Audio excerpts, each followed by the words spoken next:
Class 8 की science का chapter number 8 which is cell structures and functions. ठीक है, तो इसका पार्ट 2 अब हम स्टार्ट करने वाले हैं। आई होप आप लोगों ने इसका पार्ट 1 देखा होगा, और अगर नहीं देखा है तो मैं आई बटन पर आप लोगों को प्रोवाइड कर दूंगी, आप वहां से जाके इसका पार्ट 1 देख सकते हैं।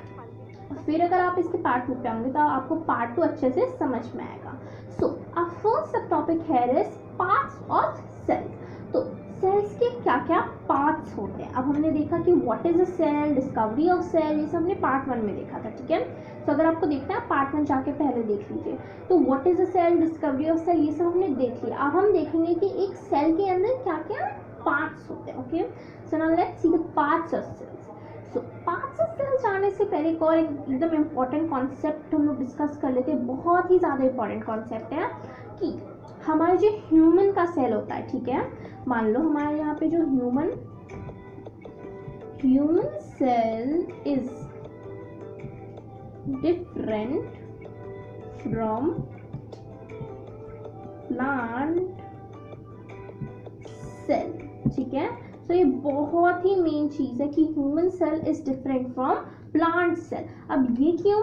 क्योंकि ये दोनों सेल अलग अलग हैं, क्योंकि दोनों के फंक्शंस अलग अलग हैं, इसीलिए उनका जो स्ट्रक्चर भी होता है ना वो भी अलग अलग होता है, एंड उसके अंदर के जो पार्ट्स होते हैं उनमें भी थोड़ा सा डिफरेंस होता है। ठीक है, सो जो ह्यूमन सेल होता है ना वो प्लांट सेल से इसलिए डिफरेंट होता है बिकॉज जो प्लांट सेल होता है ना वो क्या होता है, आप लोगों ने तो देखा होगा, जो प्लांट होता है वो क्या रहता है, वो स्टिल रहता है। आप जब से उस सीड को लाइक डालोगे कहीं पे तो वो जो होगा प्लांट एक ही जगह रहेगा। ठीक है, आप उसको लाइक अगर चेंज करोगे तो वो डाई हो जाएगा, वो एक ही जगह स्टिल रहता है। कोई ट्री हो गया तो वो भी कहाँ रहता है, एक जगह स्टिल रहता है। बट व्हाट अबाउट ह्यूमंस क्या होते हैं, वो खेलते हैं, फिर वो फुटबॉल खेलते हैं, मतलब लाइक उनका मूवमेंट होता रहता है। ह्यूमंस में क्या होता है ना, मेन चीज मूवमेंट होता है ना, ह्यूमंस में मूवमेंट होता है, वेयरएज प्लांट्स क्या होते हैं, प्लांट्स होते हैं फिक्स्ड। इसीलिए इसी चेंज के वजह से क्या हो जाता है ना, उनके जो सेल्स होते हैं वो भी बहुत ही ज़्यादा, मतलब लाइक उनमें बहुत ही ज़्यादा डिफरेंस आ जाता है। ठीक है, जो ह्यूमन सेल होता है ना बहुत ही ज़्यादा क्या होता है, फ्लेक्सिबल होता है। वहीं जो प्लांट सेल्स होते हैं वो क्या होते हैं, बहुत ही ज़्यादा रिजिड होते हैं, एंड क्या होते हैं ना बहुत ही ज़्यादा टाइट होते हैं, मतलब एकदम इस टाइप के, मतलब स्क्वायर शेप्स के होंगे, रेक्टेंगल शेप के, एकदम टाइट। लेकिन वहीं जो ह्यूमंस के जो सेल होते हैं एकदम लिक्विडी जली होंगे। ठीक है, क्योंकि ह्यूमंस में मूवमेंट होती है, स्ट्रेचीनेस होगी, कभी कोई अपना हाथ इधर कर रहा है तो इसे हाथ में करे स्ट्रेचीनेस, इसलिए जो इसके अंदर के मेरे सेल्स भी है ना वो क्या है, स्ट्रेची है, इसका मतलब फ्लेक्सिबल है। वेयरएज जो प्लांट में सेल होंगे वो क्या होंगे, बहुत ही ज़्यादा रिजिड होंगे, क्योंकि उनको एक जगह खड़े रहना है। उनके पास ये तो नहीं, उनके पास कोई शेल्टर नहीं है कि अगर उनके पास कुछ फ्लड आ जाए, कुछ भी हवा बहुत तेज चल रही है, बहुत ज़्यादा मॉइस्चर है, लाइक स्नोफॉल हो रहा है, तो उनको बचने के लिए क्या है, मतलब उनके पास कोई शेल्टर नहीं है ना, तो उनका जो सेल्स होता है ना वही बहुत ज़्यादा रिजिड होता है कि अगर बहुत तेज हवा आई तो कहीं अपरूट होके, मतलब रूट से निकल के कहीं दूसरी जगह ना गिर जाए। इसीलिए इनका जो मतलब स्टेम होता है ना, स्टेम के अंदर जितने भी सेल्स होते हैं वो बहुत ही ज़्यादा रिजिड और बहुत ही ज़्यादा स्ट्रॉन्ग होते हैं, फ्लेक्सिबल नहीं होता। अगर फ्लेक्सिबल होते तो ये भी मूवमेंट करते, ठीक है, लेकिन ऐसा नहीं है। इसी के वजह से एक प्लांट सेल और एक एनिमल सेल में बहुत ही ज़्यादा cell wall and cell membrane क्या होते हैं। ठीक है, so cell wall and cell membrane are the parts of cell. ठीक है, सो सबसे ज़्यादा आउटर पार्ट होता है, यहाँ पे मैं आप लोग देख सकते हो, यहाँ पे 2 लेयर्स है। यहाँ पे सेल कहाँ, मतलब जो सेल होता है ना उसकी जो बाउंड्री होती है वो 2 लेयर्स की होती है।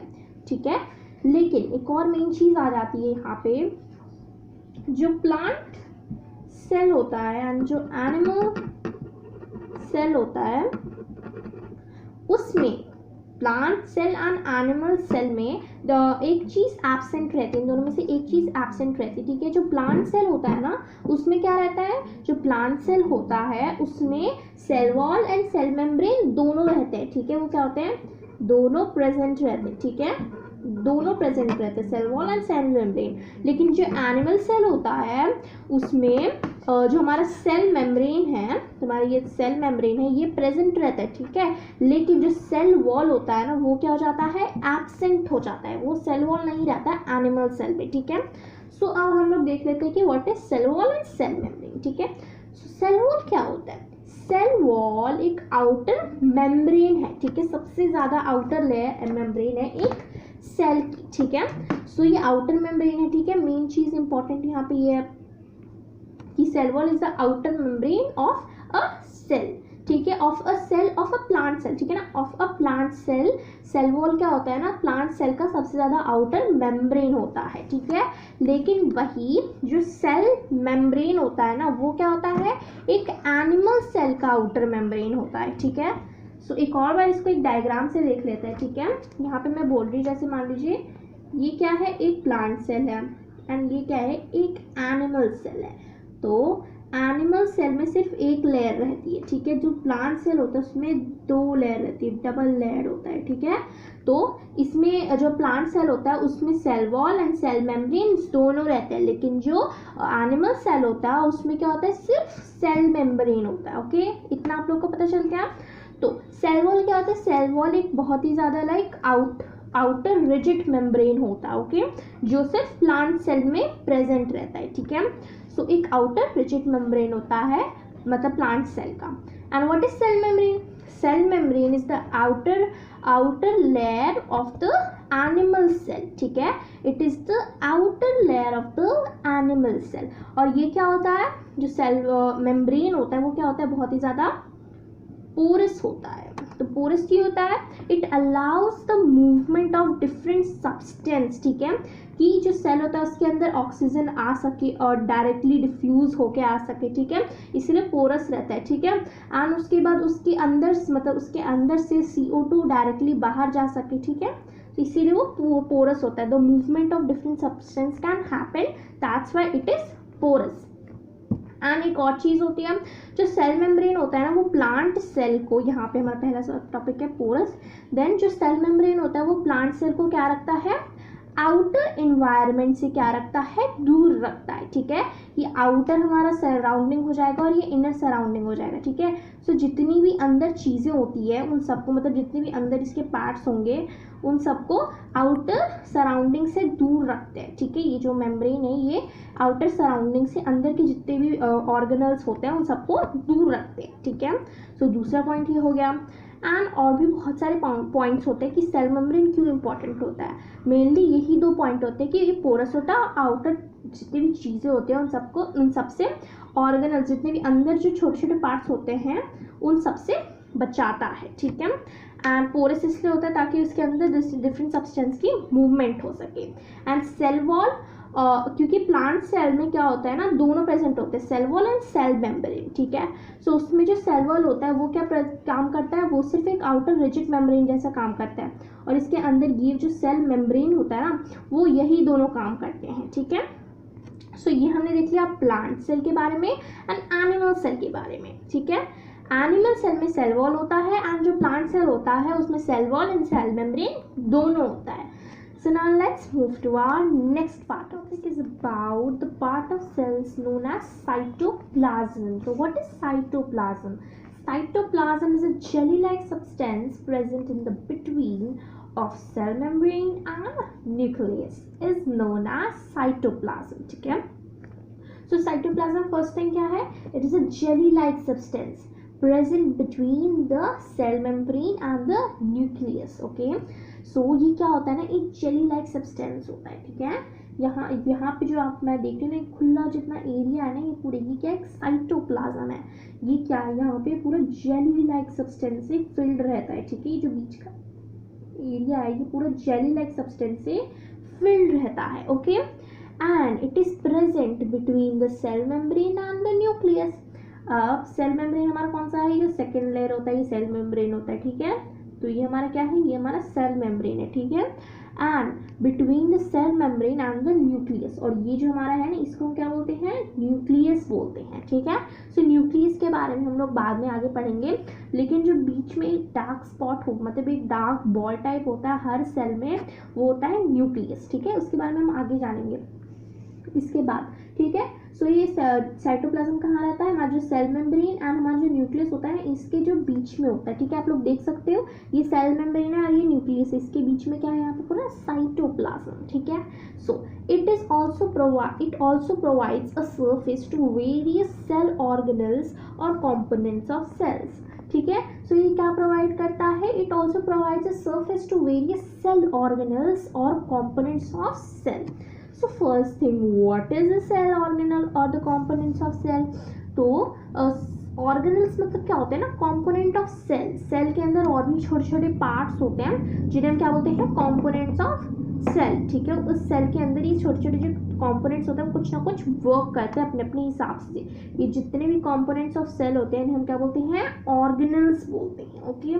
सो ये जो साइटोप्लाज्म होता है ना वो एक मतलब एक एरिया, मतलब मान लीजिए यहाँ पे हम लोग इसको ऊपर से अगर देखें तो ये जो साइटोप्लाज्म है ये दूसरे दूसरे ऑर्गेनल्स को अपने ऊपर फ्लोट करने में मदद करता है, मतलब एक सरफेस देता है उन्हें, ठीक है।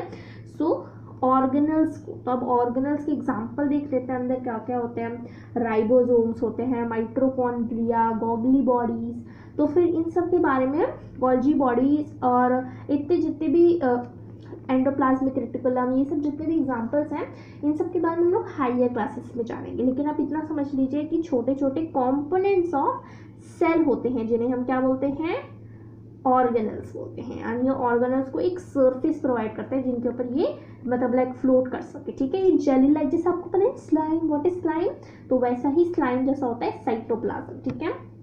So this was our about cytoplasm. Okay, so now let's move to our next topic. Next topic is about nucleus, ठीक है। सो व्हाट इज न्यूक्लियस, ठीक है। So nucleus is the most important component of a living cell, ठीक है। तो ये सबसे ज़्यादा इंपॉर्टेंट कंपोनेंट होता है एक लिविंग सेल का। तो उसका पहले स्ट्रक्चर देख लेते हैं। सो पहला इसका पॉइंट क्या होगा, it is generally a spherical shape structure located mainly in the centre of the circle, mainly in the centre of the circle, ठीक है। सो ये क्या होता है ना, एक स्फेरिकल टाइप का शेप होता है, ठीक है। कहाँ लोकेटेड होता है, mainly in the centre of the cell, ठीक है। तो पहला हमारा ये कॉन्सेप्ट क्लियर हो गया कि एक न्यूक्लियस क्या होता है, it is a spherical shaped organelle और we can say like component of the cell of the living cell, ठीक है। स्फेरिकल शेप का होता है, सेंटर ऑफ द सेल में होता है, ठीक है। और ये इजीली देखा जा सकता है, हर सेल में ये प्रेजेंट होता है, ठीक है, चाहे वो प्लांट सेल हो और एक एनिमल सेल हो, ठीक है। सो न्यूक्लियस, और वो जो हमारे पास होता है ना न्यूक्लियस, ये हमारा जो न्यूक्लियस है, nucleus is separated from the cytoplasm by a membrane called nuclear membrane, ठीक है। तो हम लोग ये फिर से एक सेल बनाता है। तो ये जो मतलब हमारे पास यहाँ पे जो न्यूक्लियस है ना वो क्या होता है, ये जो न्यूक्लियस होता है ना इसकी भी पास एक मेम्ब्रेन रहता है, मतलब इसके पास भी एक आउटर कवरिंग रहती है, ठीक है, जो इसे साइटोप्लाज्म और अपने अंदर का जो मतलब जो न्यूक्लियस होता है इन दोनों के बीच में होता है ये, ठीक है। अंदर का ये जो न्यूक्लियस होता है और ये जो बाहर का साइटोप्लाज्म होता है, इन सबको मतलब लाइक सराउंड करने के लिए एक क्या होता है, यहाँ पे मेम्ब्रेन होता है, ठीक है। हम लोग एक बार यहाँ पे अब न्यूक्लियस को देख लेते हैं कैसा होता है। ये सेल नहीं है, न्यूक्लियस है एक सेल के अंदर का, ठीक है। सो यहाँ पे इसके पास भी एक आउटर सराउंडिंग होती है जो कहाँ पे लोकेटेड होती है, जो मतलब लाइक साइटोप्लाज्म और एक न्यूक्लियस को लाइक बिटवीन देम होती है, ठीक है। उसको क्या बोलते हैं हम, न्यूक्लियर मेम्ब्रेन, ठीक है। सो न्यूक्लियम मेम्ब्रेन रहता है, जैसे एक सेल मेम्ब्रेन रहता है तो इसके पास भी एक नॉर्मल मान लीजिए एक मेम्ब्रेन रहता है। तो ये जो न्यूक्लियर मेम्ब्रेन होता है वो क्या होता है, पोरस होता है। तो ये पोरस क्यों होता है, मेन चीज, it allows the movement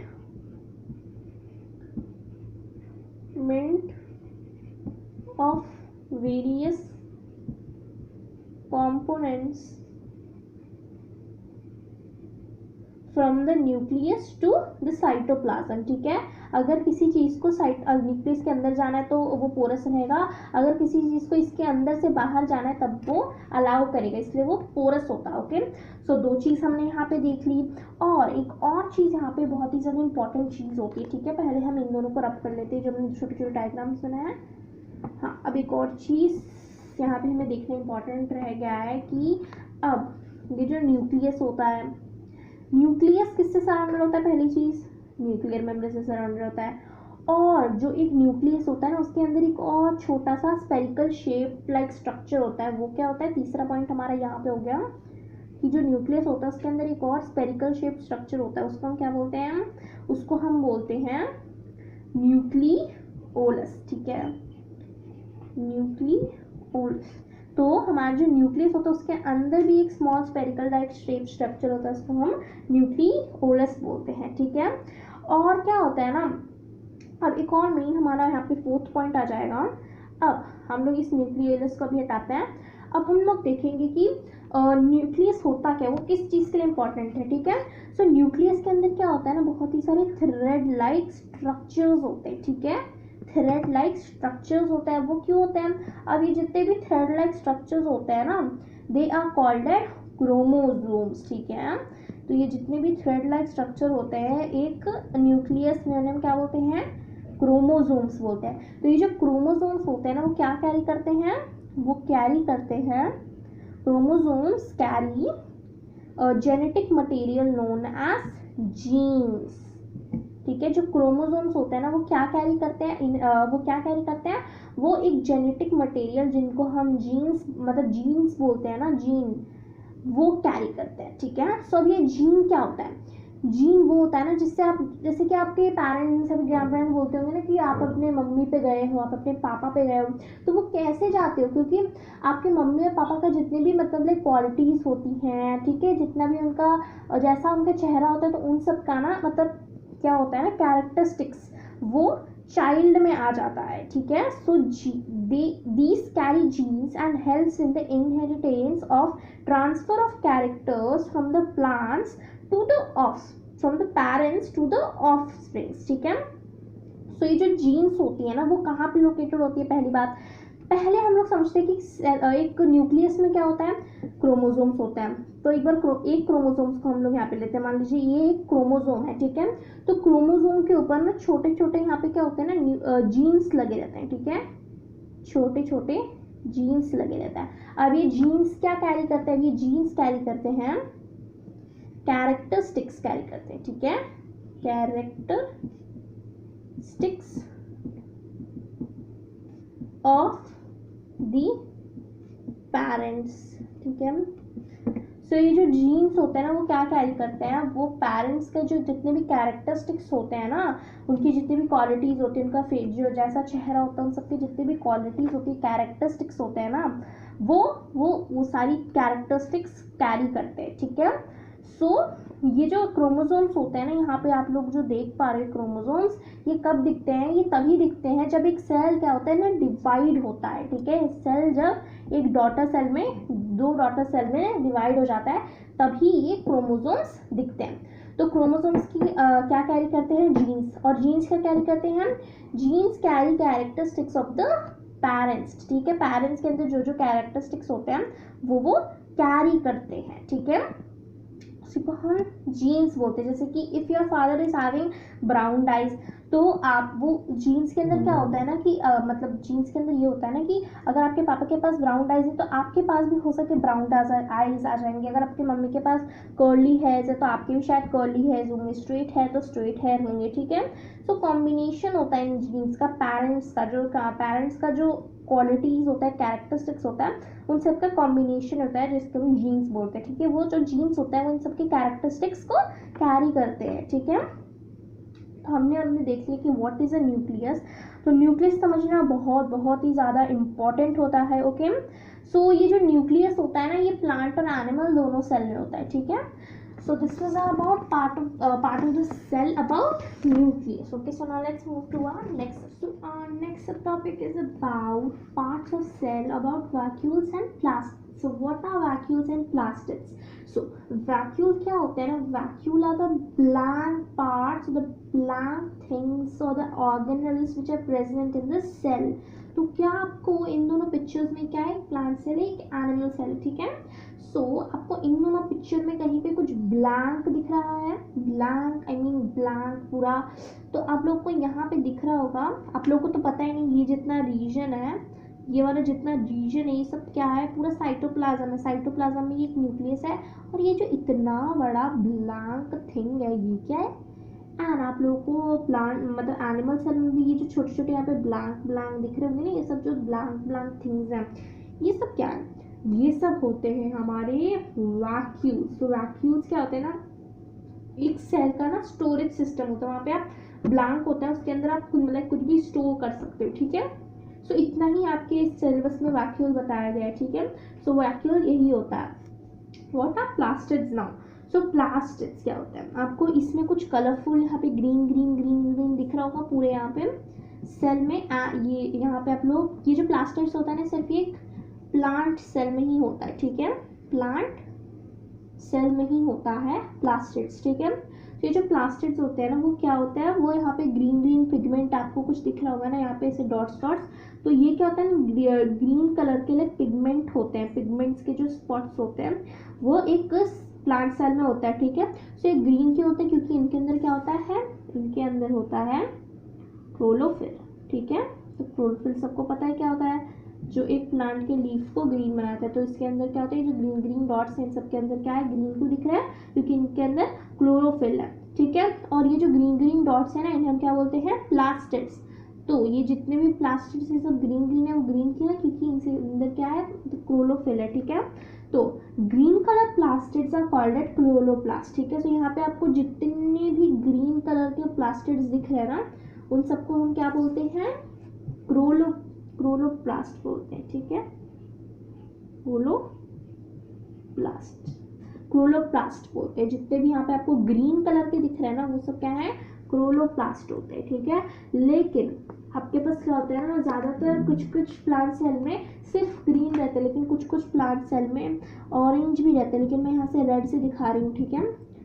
so जितने भी ग्रीन प्लास्टिड्स होते हैं उन्हें हम क्लोरोप्लास्ट बोलते हैं, जितने भी रेड प्लास्टिड्स होते हैं वो भी आपके सिलेबस में नहीं है, ठीक है। सो अभी आप लोग जान लीजिए, प्लास्टिड्स होते हैं कुछ स्पॉट्स जो एक प्लांट सेल में होते हैं, लाइक कलर्ड स्पॉट्स, ठीक है, different type of colour spots. और जितने भी ग्रीन कलर के वो प्लास्टिड्स होते हैं जो ग्रीन ग्रीन कलर के होते हैं, हम क्लोरोप्लास्ट बोलते हैं।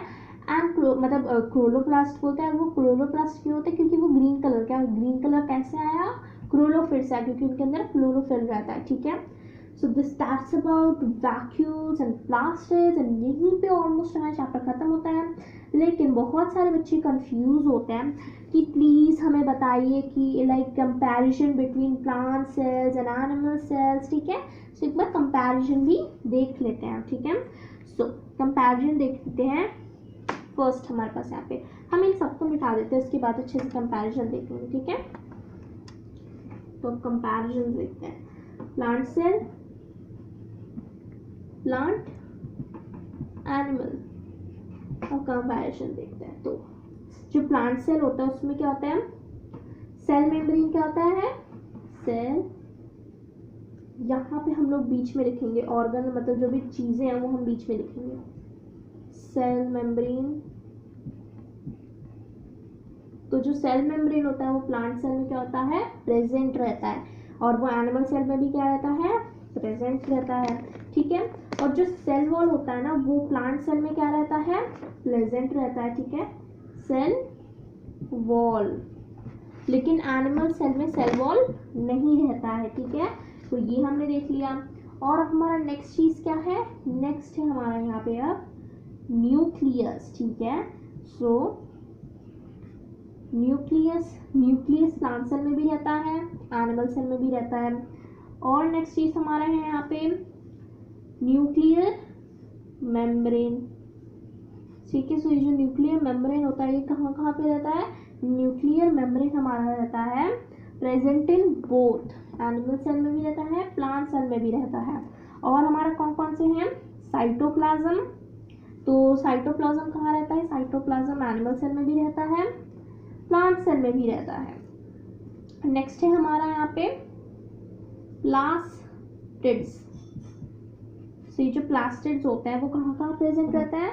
प्लास्टिड्स सिर्फ प्लांट सेल में रहते हैं, एनिमल सेल में नहीं होते हैं। ओके, एक और हमारा लास्ट यहाँ पे बच जाता है, व्हाट इज मतलब वैक्यूल अब कहाँ कहाँ रहता है, ठीक है। सो वैक्यूल कहाँ कहाँ रहता है? वैक्यूल दोनों में रहते हैं, ठीक है। वैक्यूल प्लांट में भी रहेंगे एंड एनिमल्स में भी रहेंगे, ठीक है। सो ये हमने क्या देख लिया? पूरे कंपैरिजन देख लिया about plant cells and animal cells. And यहीं पे हमारे क्लास 8 की साइंस का chapter number 8 cell structure and functions खत्म होता है। एंड प्लीज मेरे चैनल को सब्सक्राइब कर दीजिए और बेल आइकन दबा दीजिए जिससे आने वाली सारी वीडियो की नोटिफिकेशन आपको जल्द से जल्द मिल जाए। एंड प्लीज इस वीडियो को लाइक कीजिए अगर आपको वीडियो अच्छी लगती है। So take care.